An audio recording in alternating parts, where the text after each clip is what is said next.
One team trying to make their mark in the curling world. The young Swiss team, Xenia Schwaller and company, taking on Canada's heroes, Team Homan, Team Schwaller, on a Thursday night in Steinbach. Coming up next.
Thursday night in Steinbach, Manitoba. You're looking at the Southeast Event Center. What a facility, built, less than a year ago. Normally a hockey rink, but it is the home to curling. You see Team Homan jersey hanging there as fans start to make their way into the facility. Bruce Mowat, #1 skip in the world. Hi, Bruce. He'll join me on the post-game show later tonight, but we have a lot of curling to get to. Yeah, bundle up in here. It's a little chilly as you take a look at our broadcast location. Hi again, curling fans. Devin Heroux, ice level for Rock Channel. We got a lot ahead on the pregame show, but before we get to anything, we got some of the local hockey players on the show with me here from the Steinbach Pistons. A couple of goalies and a forward, Chris, Eric, and Hunter joining us, and you guys prepared the ice ahead of tonight, had the brooms out instead of the hockey sticks. Chris, we'll start with you. Rachel Holman walked by a second ago. What was that like? I got a little nervous. That's my childhood right there, but that was pretty cool. She's a living legend, so seeing her out here, and we Get that mic up to your face. Oh, yeah. sorry, there you sorry, go. fellas. No, you're all good. We met the Swiss team too, and they're pretty cool too. So how much do you know about curling? I threw a couple rocks back in my day. Nothing crazy. All right, over to you, Eric. You're out here. You had the brooms. You were with the Ice Tech team. What was that like? Was it surprising to be in this facility? Normally, you would be out here when it was a hockey arena. It looks a little different, doesn't it? It is a little different, but it's pretty fun. You know, all three of us were living the dream here, so. Yeah, no kidding. Okay, Hunter, over to you real quick. You guys are down in Dauphin tomorrow for a game. How's the season been going? The crowds here for curling have been incredible. What are they like for the hockey games? Yeah, season's been great. I mean, I've only been here for a little over a month now, and getting to know like the people and the fans and the community around it. It's unbelievable to see everyone come out for even games on the weekdays. And going up to Dauphin will be huge. Like, they're a good team, and hopefully we can get another 2 points and come back for another good week. All right, I know the curling IQ is limited, but can I get some curling Olympic predictions from you? Who's going to win? For men's or women's? Both. Both. So let's start with the women's. Women's, I kind of like the Swiss. Okay. Yeah. And men? Men, I have the Americans for the men. Well, okay, look out. Look out. I know you were chopping it up with Schuster a second ago. Over to you. I mean, look at me, Team China all the way, baby. All right, Chris, close it out for us. Who do you got? I like I feel like you're torn. You're talking about Holman. You're meeting the Swiss team. And Glenn over there, coaching Swiss. I know. I don't know about that, but I wouldn't mind seeing him with the gold medal. And obviously, I got to go with Rachel. But Beauty. Hey, brilliant stuff. We appreciate you guys doing it. Good luck for the rest of the season, and thank you for letting us have your rink this week. Yeah, thank you. All right, three of the members of the Dauphin, the Steinbach Pistons are playing in Dauphin tomorrow. Appreciate you guys. Thanks for doing this. All right, we're going to continue on the pregame show here. Let's take a look at the highlights from earlier today.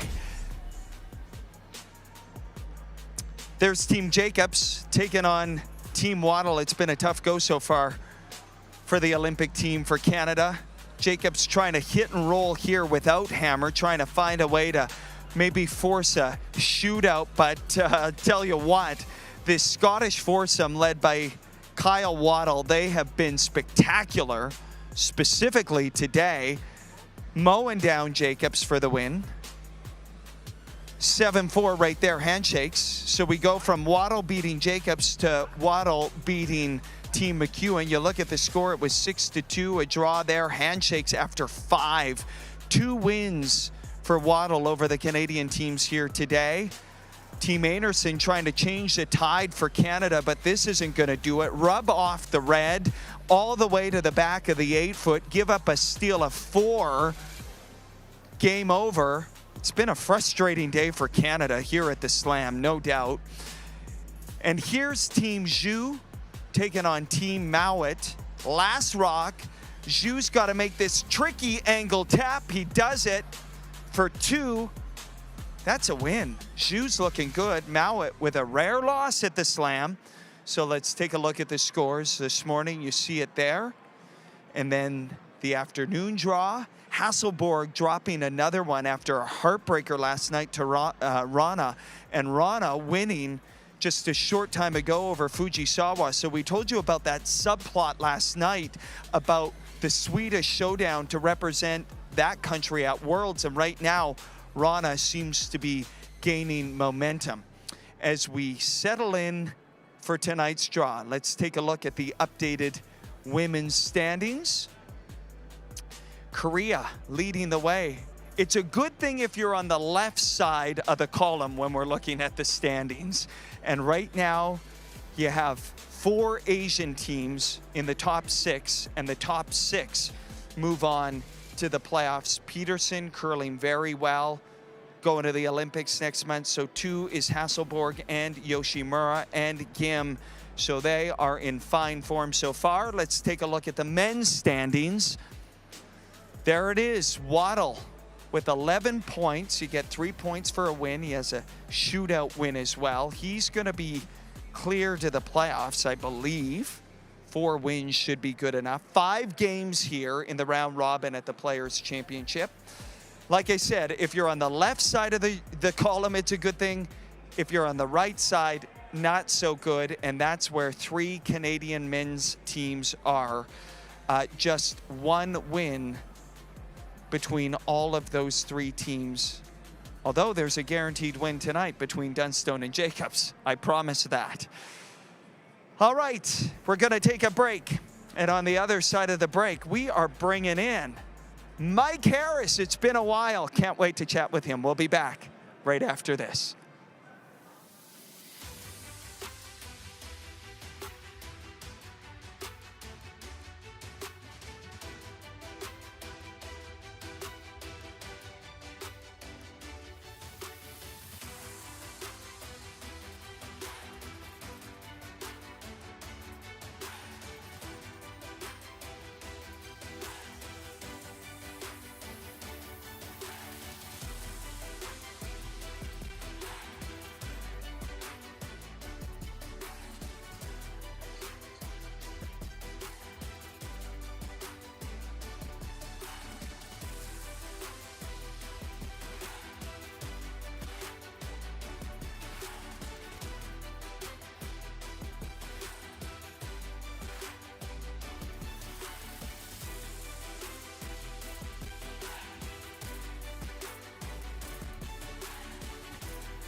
Hi again, curling fans. Welcome back inside the Southeast Event Center. Look at that. Love to see it. Young fans here in the house getting ready for a big night of curling ahead. Back down at ice level, take a look at us alongside Mike Harris. Wonderful to see you, Mike. Happy New Year. Happy New Year. Yes, Nice to see you, Dad. awesome. Okay, I teed it up in the standings. Not good if you're wearing a maple leaf because you're on the wrong side of the column in the standings. What is going on? I don't know. There's a lot of good teams here at the at the Grand Slams, as you know, and particularly on the men's side, you've got a couple of flies in the ointment with Team Waddle playing fantastic. No kidding. Yannick Schwaller kind of had a revelation. Schuster's playing pretty good. So if you're not playing well, you're not going to win very many games, and that's pretty much what we're seeing right now. So. Earlier today, I talked to our encyclopedia, the Grand Slam of Curling, Johnny Brazo, and he said, not long ago, there would be 7 men's Canadian teams at the Players' Championship at the end of the year, maybe 5 women's Canadian teams. Now you have 5 overall, 3 men's teams, 2 women's teams. Right. What do you make of how the Grand Slam, specifically the Players' Championship, has evolved, and what even the lineup and the makeup of the teams tells us about the game? Well, it's been growing. That was always the goal of the slams initially, was best of the best playing each other. And yes, a lot of the other countries have improved and gotten better, but whether they've passed Canada or not, that's a whole other conversation. But the depth of the real surprising thing for me maybe is the depth of Japan. Sure. Like 4 or 5, 3 teams in the semi at the last slam, for example. And they're right there again. 4 of them here this week. Team Gim and Team Kim. I mean, Team Kim isn't even here. They're in the top 10 in the world, right? And, but they're one of their players in the mixed doubles Olympics. So there's lots of reasons for teams not to be here. But if you're a Canadian curling fan, I wouldn't be too disheartened. In Jacobs and Dunstone, we've got 2 of the very, very best in the world. They're playing each other tonight. Rachel Homan, by far the best women's team. Silvana Tiernzoni notwithstanding. So anything, the depth is what's missing in Canadian curling. I think you go to the 5th best Canadians team. Yeah. Who is that? Who is it? That's the real question, right? So that's all. If you're a young Canadian team, I think that's exciting. So Scotty's coming up in a couple weeks. Rachel won't be there. Wide open, right? Carrie Anderson, would be the favorite on paper, but Christina Black. Sure. Right, and Reese Hansen won her Tier 2 at the last event. There's a lot of very good teams that are going to be having an opportunity maybe to represent Canada at the Worlds. So, yeah, I wouldn't be too terribly disheartened, but, the depth, there's room for young Canadian teams to kind of work emerge. Their way up, right? That's the way I look at it. How much do we put into an event like this, a prestigious event that they want to win, biggest purse in the series? How much stock do we put into what we see here, specifically from the Canadian Olympic reps? People are getting at me on social media going, what is going on? This is not what we want before an Olympics. How worried should people be in terms of what we've seen so far? I wouldn't worry about Team Jacobs. They are the most experienced team we have in Canada. Going to their Olympics, Brad's been there, gold medal, right? He's already won a gold medal. Mark Kennedy, Ben Hebert, they've been there before. They've won gold medals. They're the most experienced team we can possibly send. And for any team to not kind of go in there playing great, I'm not worried about that with them. Rachel's team, like I said, their talent will take them into the playoffs in the Olympics. You just got to win that semifinal, folks. I mean, I'm not guaranteeing. You know all about that. Right. It's like the most pressure-filled game. Talk about the gold medal game, but the semifinal's the game. Yeah. Where you got to win that one just to guarantee yourself a medal. And from when I went, it was, gosh, that's a long time ago now, Dev, 26 years, 27 years ago. Yeah. Winning a medal now is a huge accomplishment. Sure. And people in Canada need to remember that. And any team that's here, Canadian or any other country, would just be so thrilled just to get on the podium, win a medal. Bruce Mountain might have an argument. He's already got a silver in his pocket, so he probably wants his gold. And there's a few other out there, but for the most part, I wouldn't be terribly concerned for Jacobs or Homan if you're cheering for those. If you're an international fan, you've got your own favorites. Yep. But yeah, I mean, there's some teams here that are playing very, very well going into the Olympics, and teams that maybe needed it. I think of Tabitha Peterson. Right? Yeah. Just say 3-0. Yep. And resilient. I mean, their first 2 wins, they came storming back. Cardiac kids, right? Yeah. They were still stole their way in. So there's a lot of teams here that are Very happy that they're having a good event going into the Olympics. Yannick Schwaller would be thrilled with their win at the last slam. They know now they can win the big one. Get that monkey off their right, back. so they can Yes. win the big one. Mowat, Adine struggling a bit. So there's another team that's not at their best heading in, but they usually find a way. They have the They formula do find a way. at the Worlds and at the Olympic Games. So Yeah. yeah, there's lots of teams here that are struggling. But like I said, for Canadian curling fans, we're sending the right team. If you're going to send one team that's not playing great, Jacobs is your guy, because he'll bounce back, and they're super resilient, and they'll just find a way to do it. Good. You are going to be in the booth during the Yes. Olympics. Yeah. It feels like this is going to be more competitive than we've ever seen. Is that a fair assessment? Yeah, I think if you had to assess the fields, Bruce Mowat and Rachel Homan are so dominant, are so far ahead in the world rankings. They are the clear favorites, in my view. Sure. Right, that's an opinion of mine. Yep. Not to say that Jacobs or whomever you're cheering for, Tiranzoni is the number 2 on the women's side, don't have a very, very good chance. But the pressure to me is on Mowat and Rachel. Yep. Right, and then beyond that, to your point, there are 6 or 7 teams in both the men's and the women's field that if they won the gold medal, nobody would be surprised. Sure. Right. Yep. So and then beyond that, the mixed doubles is even more open in my It's opinion. crazy.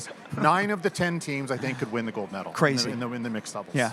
Do you think mixed doubles has evolved in the way we thought it would? Like, I think back to us being in Pyeongchang when John and Caitlin won. Obviously, it's evolved in the sense that it's more competitive and more parity. But do you think, I think the intention was to grow the game in other parts of the world where maybe you couldn't get a 4-person team together. And that's happened, right? Sure. Estonia, number 1 team. That's a good point. They're Yep. a huge favorite. Like they're number 1 or 2 in the world. Yeah. They're fantastic. Colby and Lil. Wait till you meet Colby and Lil. Like we've seen them right in Sure. our mixed doubles Dynamite. events that we've done. Yep. They are so good.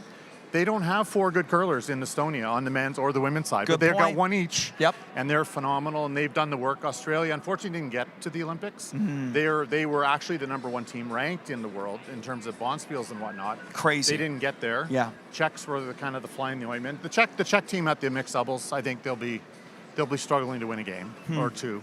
But yeah, it's wide open. But I think when you look at the discipline, John and Caitlin won the first one in most people's opinion because they were the best curlers in that field, right? Most experienced curlers in that field.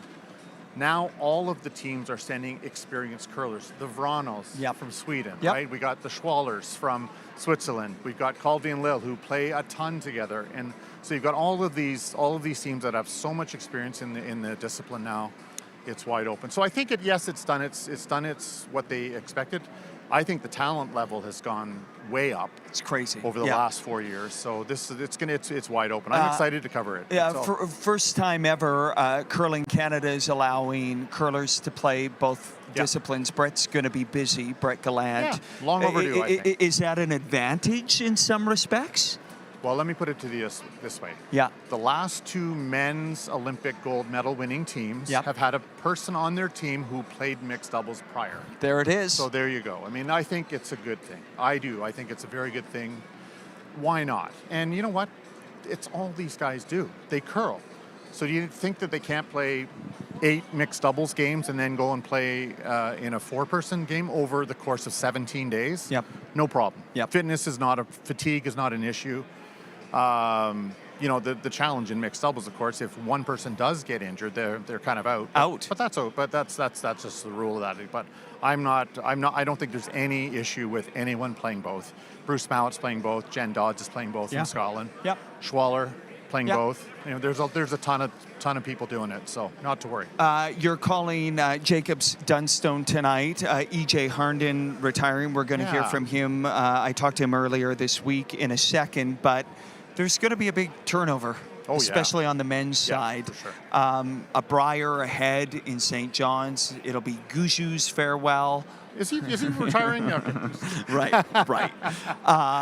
Maybe just some closing thoughts from you when we see somebody like EJ and some of the people who have been fixtures, right? Talk Mark and Ben not playing anymore. There's lots of people who may not play anymore. I don't want to use the word sad, but like these guys have been around for so long. Sure. Brad, Brad Gushu, and you would know this, but when my first game I ever broadcast as a professional with CBC Sports way back, Brad Gushu playing Mike McEwen in the Canadian Junior Final. Crazy. Think about that, 26, 27 years. So I've never been to an event where Brad wasn't at. Wow. He's been here, obviously, or not here, but that's not a big deal. But same with EJ though, same thing. He's just that right age, and so there's a lot of these athletes that are going to be packing it in, who have been fixtures in Canadian curling, right? So it's I don't know if sad day, but I look at it, like I said, for the young teams, great opportunity. Come on up and test your skills and get out here on the slam ice. And we've seen the Japanese women do it. They're traveling, they're playing lots. So it takes dedication, takes a bit of money. But we every single team that's out here started playing with their own money. They started playing with their own just because they loved it, and they just wanted to get out on the ice with the best of the best. And once you get to this level and you start getting some sponsors and some help and some funding in many cases with the other teams, you can find your way here. But I think it's a little sad. But I think the Brier is going to be really interesting with Gushu retiring and EJ there as well, of course. So lots going on. But we're losing a bunch of greats, a lot like all-time greats. And you're still here. Yeah. So far, we'll see. One of the greats. One of the greats so far. Depends who you ask. Oh, gosh. Mike Harris, I appreciate you. Yeah. Thanks for so doing likewise. this. Great, Awesome. Great to see you again. Awesome. It'll be Mike Harris, Rob Faulds, Kevin Martin, Jennifer Jones on the call. They've got Dunstone, Jacobs. You got to get up to the booth. We'll continue on the pregame show. We'll be back after we hear from EJ Harnden right now. I gave it a short amount of attention after the last quad. I knew I wasn't ready. I knew there was still more I wanted to experience and achieve. I wanted to win another Brier. I was able to do that twice now this quad. I wanted to get back to the Olympics. Unfortunately, we gave ourselves a chance of that, and that didn't happen. But I don't feel like there's anything more for me to accomplish. I feel like on that side of it, I can leave with a lot of peace. I feel like I'm still able to compete at the highest level. I want to step away when I have that feeling.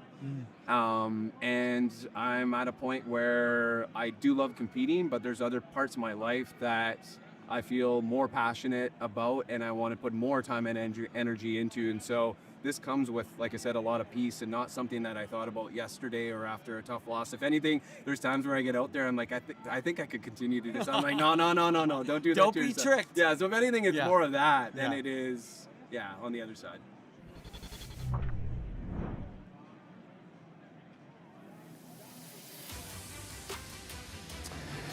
So that's EJ Harnden in the winter of his career. The last slam ever. You heard some of our conversation. You can go to the Grand Slam of Curling, all of our Rock Channel social media to get that full interview. EJ and I talking about his illustrious career. 17 Briers. He started curling alongside his dad and his brother, if you can believe it. Brad Jacobs was the 5th on the team all those years ago, and now they're playing here tonight. Unbelievable. Full circle stuff for EJ and all of them. Of course, our feature game here tonight, Team Homan versus Team Schwaller. We'll take a break. We'll go to the head-to-head. And we will take a look at this matchup right here. Homan 1-1. Schwaller still looking for a first victory. Both teams shooting, both skips shooting around 73%. Let's take a break. We'll be back and go to the booth right after this.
Welcome back to Steinbach. Beautiful to have signs right there. World class at our fingertips. I love that. As we count down to first rocks, Homan, Schwaller, the feature matchup here tonight. Hi again, curling fans. Thank you for tuning in wherever you're watching. Let's go up to the booth and join the two ladies who are going to be calling tonight's game. It is ladies' night at the curling rink. I love it. I feel like we should start some rumors about maybe Laura and Chelsea starting a women's team. Who knows? Great to see you two. This feels like a big game for Team Homan here tonight, Laura.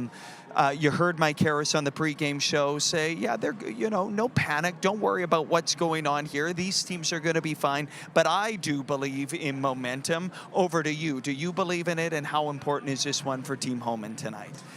Yeah, it'll be big for them to bounce back and not just, to do well here, but I think this is a really good test going into the Olympics. You might not play well every game at the Olympics. You might have a loss early on that you need to bounce back from. So this is actually a great opportunity for Team Homan to come together as a team and talk about what they need to do to have that bounce back win. And then going into the Olympics, they know they can do that because they haven't had to do that much this year.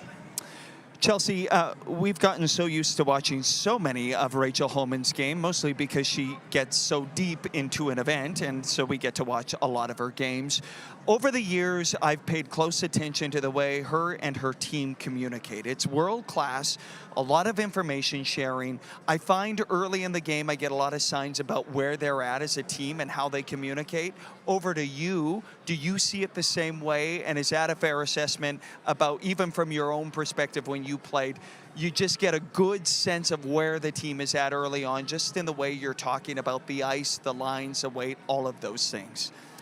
Yeah, I think for sure that's true. I think that's true of almost any team, quite frankly, that you can see when teams are feeling confident and they're feeling good about it, that communication flows. And sometimes when you're not feeling that, you can kind of shut down and start to get a little bit quiet, and that kind of negativity can creep in. So I don't think you'll see that from Team Homan. They're very experienced, and from what we've seen the last couple of years, they haven't lost very many games, but when they do, it's almost like you awoke the beast. It's a little scary. I usually don't want to be the team that plays them next because it seems like they kind of kick themselves in the butt and they're back to being that Team Homan that we're used to seeing. So we'll see if that's true tonight. Laura, we're talking a lot about Team Homan, of course, as we would, but we should also talk about this Schwaller team that is sort of living in the shadows of Team Tirinzoni, but they're good, Laura. They are, and sometimes that's not a bad thing for a team to kind of fly under the radar for a little while and almost be that underdog. It kind of allows them to just take some pressure off of them, and they don't kind of feel the same monkey on their back maybe as the other teams do, and so then they can just play a little bit more carefree, which can be a good thing for some teams. And as they get a little bit more in the spotlight, they'll have to learn how to deal with that, but some great opportunity to do that here at the Players' Championship. Brilliant stuff. It's so great to have you as a part of the broadcast team, Laura Walker. Thank you. Chelsea, over to you. Keys to the game. What's going to be the difference tonight in terms of who wins this one for Homan and for Schwaller? Yeah, I think for Team Homan, it's the bounce back. It's kind of parking that last game. Obviously, they weren't their best, and they're going to have to come out and kind of figure the ice out a little bit. It felt like they were fighting the ice in that game a bit, and we've seen that, not very often from them, but we have seen it a few times, and so need to park all of that. It's not, we know how to figure this out. We know what we're doing. For Team Schwaller, a devastating loss in their first game. They were the better team. They're better than their record. So you come out, you play loose. Now you're probably out of playoff contention, but now you can play so that same kind of thing that you just talked about as far as them being an underdog in general. They're an underdog in this game. So just come out, play loose, make some shots, put some pressure on Rachel Homan. You just saw them be pretty human, which isn't always the case, so try to take advantage of that. Brilliant stuff from both of you. We'll have an all-female broadcast team for an all-women's feature matchup here tonight. I absolutely love it. Can't wait to listen to you two call this game. Laura Walker, Chelsea Carey calling this feature game here tonight. Team Homan versus Team Schwaller on a Thursday night at the Players' Championship. We'll take a break, and on the other side, we'll go to our feature matchup. Enjoy it, curling fans.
Welcome to the Southeast Event Center in Steinbach, Manitoba.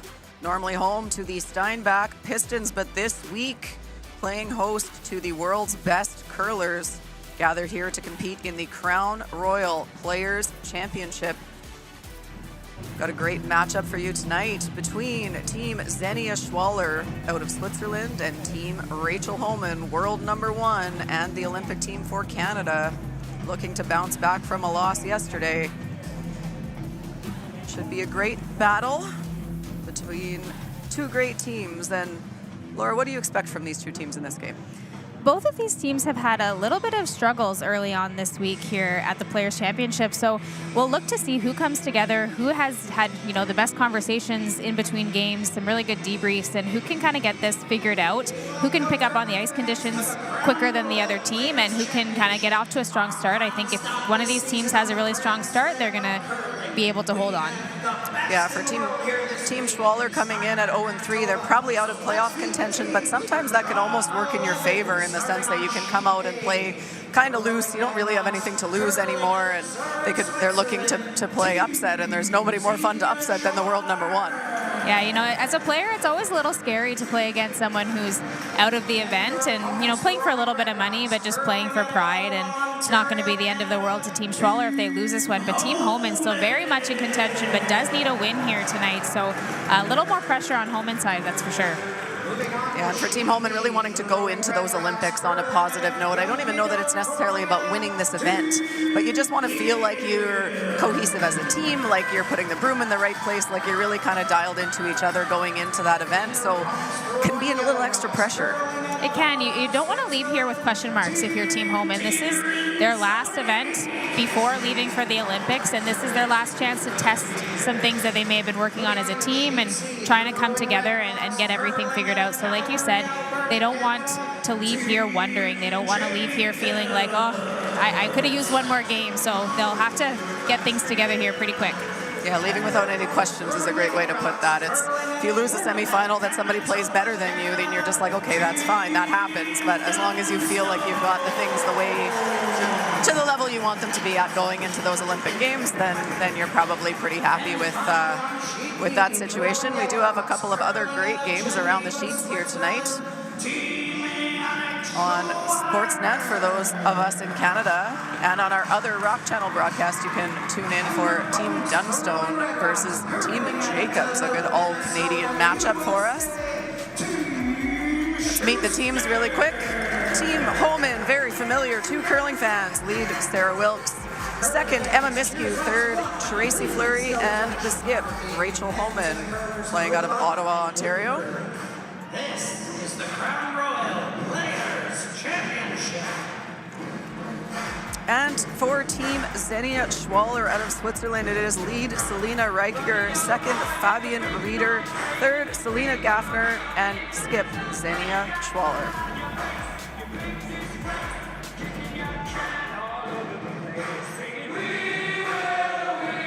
It was Team Schwaller winning that draw to the button for the hammer, so they will have the hammer here in this first end, which you have to like when you're playing Rachel Homan. She loves to have the hammer in that first end. Yeah, she does. And not only that, just the mental piece of having a good draw to the button and covering the pin and